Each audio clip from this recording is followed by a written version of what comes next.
Hi everyone, welcome back to Scalar. Today we are going to complete our stopwatch application and we'll be implementing the functionality here. Majorly we'll be coding around JavaScript, right? So yeah, let's start. Now we'll be moving to the implementation part of our stopwatch. Let's start. Let's move to our script. First of all, we need to select these three things. First of all, this hour, it will be changing, right? Hours, minutes and second, these things will be changing, so we need to select this. And this button, because we'll be adding the event listener to these buttons, so we need to select these things first. So let's start button, or we can write like this. Start button is document.query selector start. mm, let's see what was the class, I forgot. Start btn. Okay, start btn. Same thing we need to do for stop btn. Document dot query selector dot to stop btn. We need to put a dot here as well. Let to reset button document dot query selector dot reset btn. Okay, we have selected this. Now let's just select these one also, hour, minute and second. Same thing we are going to do here. Let minute let's start with hour. Let's start. Nothing is going to, it won't be any issue if I write minute here. It just I'm starting with the hour. Let minute equal document dot query selector, I think spelling is wrong, query selector uh, dot minute. Let second is equal document dot query selector dot second. So yeah, we have selected all this. Let me just console and see if it's okay. To the console, if it's our file is linked and it's showing, yeah, you can see hello here, and it's working fine. So great. First of all, we need to add event listener to our start button, right? First of all, we need to add so I could have reset it or stopped it. I don't know why I refreshed it. So if I start here, right, what's happening? While I'm clicking on the start, so there is a event listener on the start button, and what's happening? The seconds is updating, right? It's updating, and once it reaches to 60, it will update. It will become 0, and it will be updating our minute, right? So first of all, let's just add event listener to our start button. Start button dot add event listener of click. The function is going to be this, which will be using. Let's see. Okay, I was waiting for it to cross 60. Since it's going to, I just want to show you that once it crosses 60, it will become 0, and after it becomes 0, it will, this minutes will be 0 1, it will be 1 minute, and it will start from 0 again. So we need to make sure we have detail of these three, like hour, minute and time. So I'm going to have a variable here. Let time an array, it's 0 0 0. First index is representing hour, current hour, it's 0. Minute, it's 0 as of now. When we have not click on the start, and the second is as well 0. So time is 0 when the nothing is happening at the initial point, right? And look here, it's 1 here, and this is 1. Second is keep updating, and 1 is fixed now, and it will become 2 once it crosses 60 again. So, and it's updating after 1 second. So we do have a function here, JavaScript give in JavaScript we do have a function here for set interval, right? So we'll be using set interval. Let's see, set interval here. It first we need to pass a function here to set interval, which will be executed after this interval. We'll be passing a number. So I'm going to pass 1 second. After 1 second, just keep updating this. Okay, keep updating this, and initially let's have a let timer id. Let's have a timer id. Initially it's 0, and I'll timer id will be this. which certain value update. So what we want just to update our time. First of all, I'm doing all the things in our array. I'm just doing all the logic in our array, and once it's completed, the logic is completed, we'll update it to the UI. Okay, so what is happening? Our second is updating, so time of 2 plus plus, right? We have updated. When if someone has clicked on the start button, we have run our set interval. Okay, and in the set interval, what we are doing, we are simply increasing seconds by 1. Okay, if time of 2 means second is equal 60, right? If it's become 60, what do we need to do? We need to increment our minute by 1 and make our time of 0 to time of 2, that is second to 0, right? What it's doing, it's simply saying your second has passed, seconds has crossed 60, right? And you need to update your minute will be incremented by 1 and your seconds will become 0.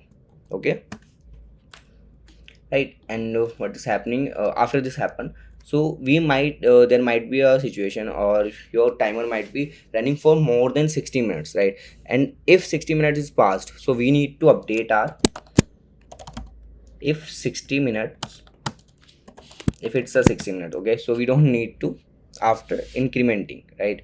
If it's greater than 60, we need to do time of 0, that is r plus plus, and uh, time of 0, time of 1 is going to be 0, that is r minute is going to be 0. Okay, so I hope this is clear to you. Then this with this r, and at the end let's just console our time, console our time and see.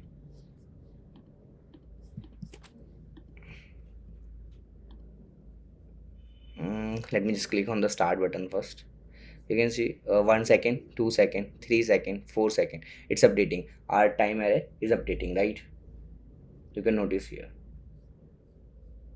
it's updating. So cool. Now what do we need to do? We need to update the UI as well, right? Our UI is not updating, it just what's happening, it's just simply updating our time. So let's just write a function to display time. This function will display time on UI. Okay, let's write a function display time. So it will be just updating hour, minute and second. So r dot inner text is going to be our time of 0, right? And let's see, and minute dot inner text is going to be time of 1, and second dot inner text is going to be time of 2. Let's see what is the problem with this code. So if I click on start, you can see it's updating, right? It's second is updating, but it is not looking like this, right? So we do not have column here, and the 2 zeros, like 0 0 is gone, there is only 1 0. So what we can do to insert an extra 0 here and our columns as well. So okay, so we do have a pad string function here. So for to use that, we need to change it to string. Then we can use pad start and pad end, not the pad string, pad start and pad. And what it does, you need to tell it length, what's its length going to be after inserting the character which I am going to pass at the start. So I am going to pass 0 at the start, and after adding 0, its length will become 2. Like initially it was 0, and after adding a 0 at initial, it will become like this. So it's going to be of 2 lengths, right? And let's see if r is like this. You can see we do have 2 zeros in the r, but we don't have in minutes. So let's just do the same thing in minute. To string dot pad start, max length is going to be this, and add 0. So we will be having 2 zeros in r and minute as well, right? So we don't have any problem here. We need to do the same thing with our minute as well. To string dot pad start to going to be 0. Okay, so timer is working fine. Just the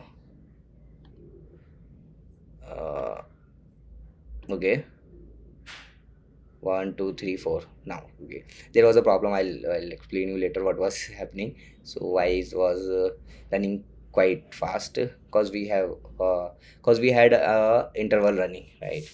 So now we just have one more thing we don't have here. It's columns, right? So similar to pad start, we do have a pad end, dot pad end, similar, but it will just add to the last. But we are going to add a space and colon to our, so final length will become 4. So we can now notice we have a colon here. Same thing we can apply to our minute, pad end 4. Okay,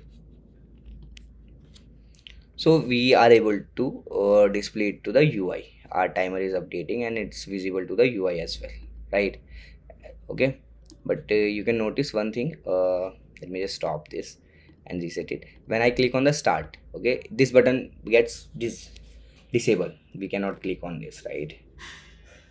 Okay, even if I am again clicking on it, you can see the how it's working, right? So let's see what we can do to make it disable, or to look like it as disable. Style, first of all, to our all the buttons, make our cursor to pointer. Okay, and inside disable we do have a disable class, so we just need to add disable class here whenever someone clicks on it. Start button dot class list dot add disable class. Okay, so we have added, so it's giving us effect like this button is disabled. So let's just do something. If it's already clicked, and even though it's look like it's disabled, if someone again clicks on it, so we don't encounter this problem like it's going too fast. Okay, so what we can do, we can simply check here if timer id, okay, is not equal 0, because initially we have given it 0. So if our timer id is not equal 0, it means someone has already clicked on the start button, so just return, don't do anything. Okay, now let's see, if I again click on it, you can see the bug which was there, it's not here anymore, right? So even though I'm clicking again and again, nothing is happening, it's going smooth. So yeah, this is the functionality of start button we have implemented. And let's move to stop button functionality. Let's move to stop button. Stop btn dot add event listener. Click function, implement this function. What do we need to do? Like there's some timer, right, which we do have timer id. We just need to clear it. First of all, clear interval timer id. First of all, we need to clear it, right? So I've clicked on stop, so it has stopped, right? It has stopped. It has been stopped. Next thing we want is just make it disable as well. So stop button dot class list dot add disable, right? So it has been, it will give us a effect of disable button. So start and stop button has been disabled, right? So let's see, does it show us any error if I click 2 times on stop button? First time, okay, nothing is there, no issue. So far so good.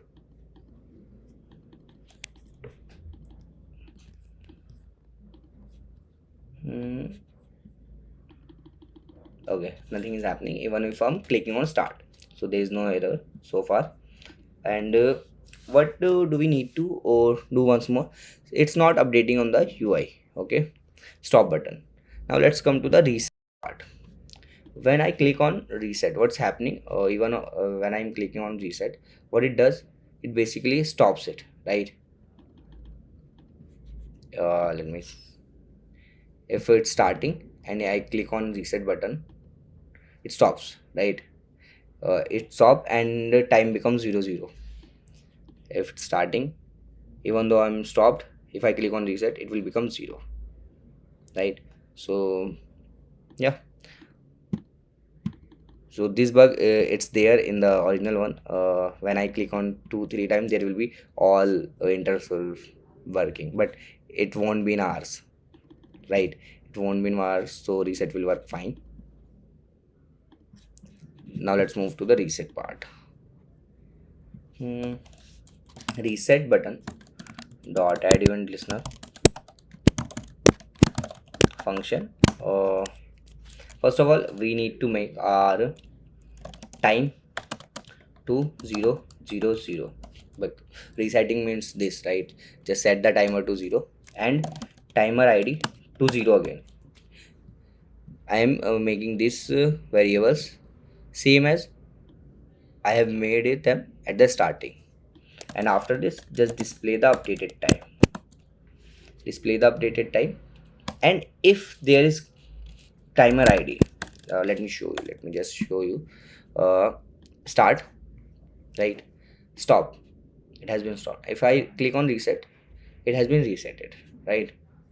And let me refresh it. Start, stop. If I reset, so it has reset and these has not been updated. So let's just first of all take care of these things. Start button dot class list dot remove remove it from start button, and stop button as well. If it was class list dot remove dot disable, and reset button, just add it to reset button. Disable, it's going to be there on reset. So let's see. Start, stop, and reset. So we don't need to exactly add it to reset it. Once it's clicked. Start, stop, reset. So it's working fine till now. But what happens if I just click on start and without stopping it, I just say reset? So even though it has been resetted, right, but still updating, we don't want this. Once we have clicked on the reset, we want it to be reset to 0 and stop there, do nothing, right? So for that we need to clear interval if there was any. So clear interval or timer id if there was any previous one. Okay, now let's see. I have clicked on start, it has started. Let's click on reset, so it has stopped, it's not running, right? Start, stop, reset. It's completed now, and if you have any doubt, to leave a comment for that, and do not forget to like the video and subscribe the channel. Bye.